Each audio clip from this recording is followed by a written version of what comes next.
Bonjour, ici Thierry, agriculteur d'aujourd'hui. Alors je me trouve aujourd'hui sur le salon Innovagri et donc derrière vous voyez Duclas. Et ce coup-ci je pense que vous allez avoir pas mal de tracteurs dans cette vidéo étant donné que je continue à enregistrer des petites séries donc, pour ma formation machinisme d'aujourd'hui sur le fonctionnement des boîtes de vitesse. Et donc j'ai rendez-vous chez Claas, chez John Deere, chez Fendt. Donc je pense qu'on va avoir du matériel et des choses intéressantes. En plus il y a des démos, vous allez voir, assez intéressantes ici. C'est vraiment sur un grand domaine. Alors à peine arrivé sur les lieux, on a déjà à l'entrée des démonstrations d'utilisation de matériel. Alors ici un Valtra, mais aussi New Holland qui est en train de nous faire une présentation d'enfouissage avec une Josquin et plein phare allumé pour dire d'en mettre plein la vue bien entendu aux visiteurs qui sont à côté. Et là on voit les outils qui travaillent en parallèle et c'est plutôt sympa, on se dit qu'il va y avoir des choses à voir sur ce salon. Alors bien entendu, John Deere était présent en force sur le salon, avec entre autres des nouveautés, mais aussi un modèle ancien. Alors ce qui est, j'allais dire, une récurrence sur le salon maintenant, on aime bien exposer des modèles d'origine, comme là le 4020 diesel, donc 2 roues motrices, tracteur déjà de forte puissance pour l'époque, qui est relativement impressionnant au niveau taille, et plutôt en très bon état. Alors un exemple intéressant d'utilisation des masses par exemple, ici on a John Deere qui nous propose donc, sur un tracteur une masse qui se situe en dessous du tracteur, donc il vient s'accrocher, donc s'atteler et se dételer relativement facilement grâce simplement à un vérin hydraulique, on passe sur la masse et on l'attelle et on la redépose au sol, donc sans difficulté, ça permet de lester le tracteur, voilà donc c'est je pense une innovation intéressante et un moyen pratique et très rapide de pouvoir alourdir le tracteur lors de l'usage pour les travaux nécessitant un peu plus de poids. Messieurs, venez nous retrouver là sur le stand Berthoud pour découvrir toute notre gamme de matériel de pulvérisation. On est actuellement avec le Raptor 4240. Alors même plus besoin de faire les commentaires sur les vidéos, vous avez pu entendre le présentateur de chez Berthoud qui a présenté le Raptor 4240. En démo bien entendu, et il est passé tout à l'heure dans le maïs, c'était plutôt sympa. Alors autre engin de pulvérisation mais un peu différent et je pense encore plus fun, on a ici donc chez Polaris le 1000 DOHC équipé d'une cuve et pourquoi pas d'un treuil aussi, alors à mon avis plutôt pour des usages un peu plus particuliers. Alors Kubota était bien entendu présent en force ici au salon. Avec des démos, c'est l'intérêt aussi de ce type de salon, c'est de pouvoir présenter toute la gamme, entre autres ici le M7, dont on peut se vanter qu'il est fabriqué en France et même du côté de Dunkerque, d'Amincoin comme diraient certains, voilà, et d'autres types de tracteurs. Et là Kubota présente aussi toute une gamme d'outils, hein. L'objectif de Kubota ici est bien entendu d'être full liner, donc de pouvoir proposer une gamme complète. Alors ici on a une présentation que ce soit les outils de préparation de sol, de déchômage ou de travail du sol, de labour, de semis, mais aussi de traitement. Donc on a toute une gamme qui est proposée par cette société Kubota qui avance progressivement et qui augmente sa gamme au fur et à mesure. Bien entendu, pas que du matériel ici au niveau des stands, on a aussi des stands d'institutions comme Ternet, mais aussi Isagri où j'ai été m'enseigner sur l'usage de mon nouveau logiciel Geofolia. Et j'ai appris que certains modèles étaient en lien avec Arvalis et il y avait des études poussées là-dessus, ce qui me paraît intéressant comme évolution pour l'avenir. Alors je me trouve donc devant une démo qui est présentée par Fendt et donc je suis avec Cédric qui va m'expliquer pourquoi cette démo qui sort un peu du style agricole, j'allais dire, oui, a été faite. Alors est-ce que déjà tu peux te présenter? Alors bonjour Thierry, moi je suis le directeur commercial de la société Kirpi. D'accord. Donc voilà, Kirpi, une petite société familiale, une quarantaine de personnes et on est spécialisé dans les pirages. Donc le but du jeu aujourd'hui c'était de présenter hors le contexte, je dirais, agricole du broyage au champ, c'était un système de réfection de chemin. Alors pourquoi la réfection de chemin? Kirpi, on a une grosse partie agricole dans le broyage de pierre au champ, mais on a aussi à peu près 50% dans la réfection de chemin, dans le traitement de plateforme, etc. etc. Donc là, le but du jeu, c'était de montrer la polyvalence d'un tracteur avec toute une gamme d'outils où on va pouvoir retrouver le décompacteur pour ouvrir le chemin, le broyeur, et derrière la lame niveleuse et le compactage. D'accord, donc c'est ce qu'on voit au niveau des images. Alors, y a simplement un 1042, alors a priori le 1050 était prévu, mais quasiment trop puissant ou c'est pas nécessaire d'avoir cette puissance-là sur ce type de matériel. Donc voilà, c'est ce qui a été choisi. Et puis il y a aussi d'autres présentations donc, de matériel un peu plus petit. Oui. Et vous, c'est ce que vous utilisez couramment dans votre travail, quoi. Tout à fait. Alors la venue du 1000 Oui. chez nous est quelque chose de génial puisqu'on était sur des puissances. Un BSC 250 prend à peu près 350 chevaux à la prise de force quand on est dans l'édition vraiment maximale. Donc là, le 1000 est vraiment le compromis génial par rapport au BSC qui se décline aussi en 3 mètres. Voilà. D'accord. Donc là, on a une capacité avec ce genre de machine de travailler jusqu'à 3 mètres, mais jusqu'à 45 cm de profondeur. Voilà. D'accord. Donc on travaille aussi dans du traitement de sol. On va broyer du caillou avant un traitement au liant hydraulique. D'accord. Donc ouais, j'ai pu voir un peu là au niveau des sols, c'est assez impressionnant. On a des cailloux costauds, j'allais dire au départ, et puis après on obtient quelque chose de fini, un travail qui est... Donc là, le but du jeu sur ce chantier-là, c'est de dégrossir le gros caillou qui est en 400-500 à peu près, de sortir un 0-100, derrière de le reprofiler et après de refaire un chemin le plus parfait possible avec un rebroyage de surface pour pouvoir faire une bande de roulement la plus fine possible. D'accord, donc avec aussi des plaques vibrantes qui permettent la lame niveleuse derrière qui va redonner le galbe au chemin et la forme, et la plaque derrière qui va relier la fine sur le dessus de façon à pouvoir avoir une bande la plus plate possible et le compactage jusqu'à 35-40 cm de profondeur. D'accord, donc une belle association donc avec Fenn pour cette démo. Oui. Et puis en plus Fenn qui fait d'autres présentations de tracteurs, entre autres de sa moissonneuse-batteuse en action sur le maïs. Tout à fait. Et puis avec d'autres outils de semis et de travail du sol. Exactement. Et ben merci pour cette présentation. Merci et puis cette originalité, j'allais dire, qui sort un peu de l'ordinaire. Merci. À toi, merci. Alors très belle démo de Gaspardo avec en prime l'autocollant de la Kuma qui a investi dans cet appareil. Un petit coucou à toutes les Kuma présentes et qui sont venues voir aussi pour les investissements qu'ils pouvaient faire sur du matériel. Et on voit la suite de la présentation et de la démo aussi de ces machios et c'est plutôt impressionnant.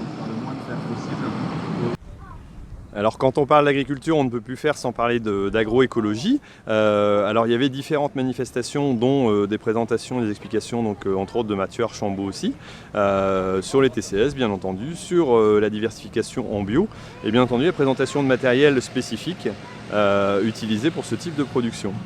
Quelques exemples concrets de semis d'engrais verts avec divers mélanges en fonction de l'usage, de l'utilisation. Et leur utilité, j'allais dire, pour les productions qui vont suivre. Kron avait fait aussi le déplacement pour une démo ici sur place, donc avec tout l'ensemble, que ce soit la faucheuse. Alors là, ici, ensemble, faucheuse avant plus deux latérales, grande capacité, plus faneur, plus endaineur, plus presse, avec système d'enrubanage à l'arrière intégré, donc la grande armada. Alors ici je me trouve sur une démonstration donc organisée par Michelin et on peut voir deux tracteurs équipés de façon identique, les mêmes tracteurs donc fournis par le même constructeur, c'est Ferguson, équipés de deux outils identiques qui sont des déchaumeurs Cara de chez Lemken, réglés de la même façon. Et j'ai vu donc, est-ce que tu peux te présenter déjà? Oui, bonjour, Jérôme Le Simple, donc je suis responsable marketing opérationnel pour la France à l'agricole. D'accord, et cette démo, je l'ai trouvée vraiment très intéressante. D'ailleurs, je l'ai mis aussi de façon plus développée avec d'autres présentations dans ma formation machinisme d'aujourd'hui parce que ça me paraît intéressant de comprendre que la pression dans les pneumatiques est vraiment capitale, que ce soit pour le travail, l'avancement et puis aussi la compaction des sols, donc le résultat qu'on va avoir, et aussi la consommation de carburant. Voilà. Donc là, la démonstration a pour but, j'allais dire, de prouver que selon le type de pneu et donc la pression qu'on va pouvoir lui mettre, on va avoir un résultat qui va être différent. Et là, on a combien de mètres entre les deux tracteurs qui sont... Sur une course de 100 mètres, on arrive à avoir des phénomènes de différence entre 15 et 20 mètres à l'arrivée. D'accord, ce qui veut dire donc aussi, pas forcément en pourcentage, 15 à 20% de différence, mais sur un départ arrêté, on a des conséquences, je veux dire la pression des pneus, donc sur le travail du sol, sur la compaction, sur la consommation aussi, quoi. Tout à fait. C'est-à-dire que dans un premier temps, effectivement, il y a la productivité liée au carburant notamment. Donc effectivement, sur 100 mètres, on va arriver 15% plus vite ou 20% plus vite. Ce phénomène s'accentuant, plus les conditions sont extrêmes, plus la technologie Michelin Ultraflex met l'écart par rapport à une technologie standard. Et il y a un deuxième phénomène, c'est du fait qu'on met moins de pression dans le pneumatique, on compacte moins ses sols, on préserve davantage le sol. D'accord. Alors dans les pneus, il y a combien de pression dans l'un et dans l'autre? Alors sur les pneus arrière, on a 1 bar 6 sur la technologie standard, 1 bar sur la technologie basse pression. Et sur les pneus avant, on est à 1 bar 3 et à 0,8 sur la partie basse pression. Donc ce qui est la préconisation au constructeur pour un usage en fonction des poids qui ont été mesurés, j'allais dire, sur ces outils-là. Tout à fait. Sur les pneus arrière, pour avoir un ordre d'idée, on a 5 tonnes par pneu. On est à 1 bar 6 pour le pneu standard et donc à 1 bar sur nos abacs de pression pour le pneu Michelin Ultraflex. Alors on peut même voir dans la vidéo qu'à un moment donné dans la démonstration, le tracteur qui était équipé avec les pneus qui étaient plus gonflés, donc qui n'est pas la technologie Ultraflex, a réussi à caler tout simplement. Tout à fait. Donc il est resté en rade. En plus la terre est très meuble quelque part. Voilà, au bout de plusieurs travails on se rend compte que. Tout à fait. Voilà. Mais c'est vrai que je voulais le montrer parce que c'est vraiment impressionnant et donc l'intérêt c'est de comprendre pourquoi il faut essayer de, j'allais dire, préserver ces sols et comment on peut les préserver en faisant des montes de pneumatiques différentes. C'est ça. Voilà. Ces pneumatiques permettent justement de préserver ces sols tout en produisant davantage. Ok, bon ça m'a permis d'avancer, j'espère que vous aussi. Allez, on continue notre petit tour. Bonne journée à vous. Alors côte à côte pour les démonstrations de chez Lemken, on a Claas qui est présent, on a du Fast Track aussi de chez JCB, et puis un 9340 de chez Deutz. Et encore à l'arrière, d'autres marques comme du Valtra, du Fendt.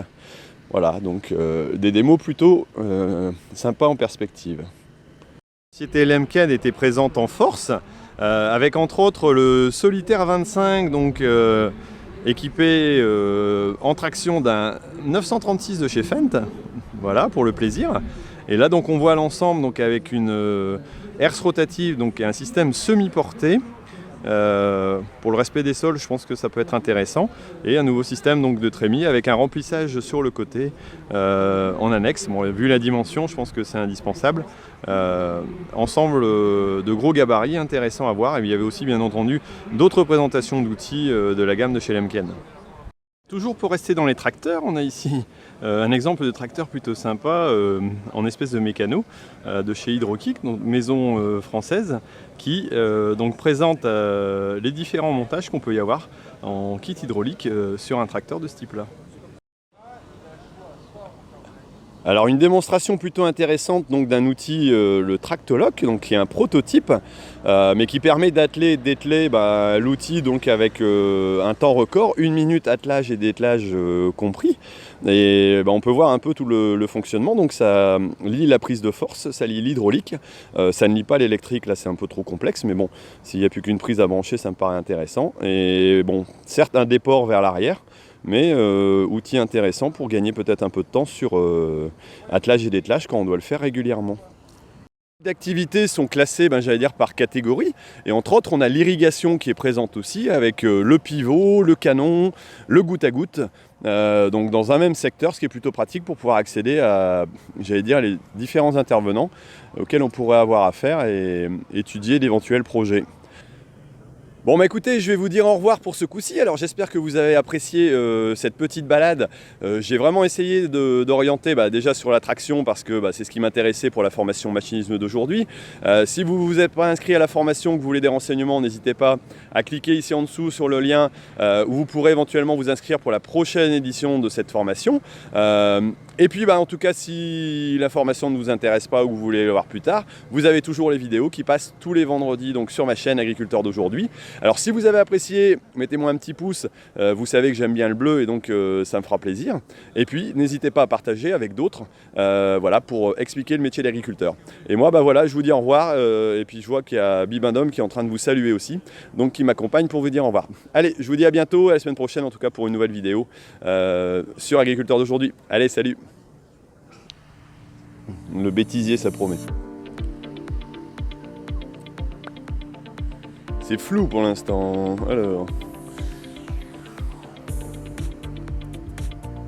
Alors ici je me trouve sur le stand de Michelin, alors qui fait une présentation assez intéressante. Vous pouvez voir sur les images donc les pneus, n'importe quoi.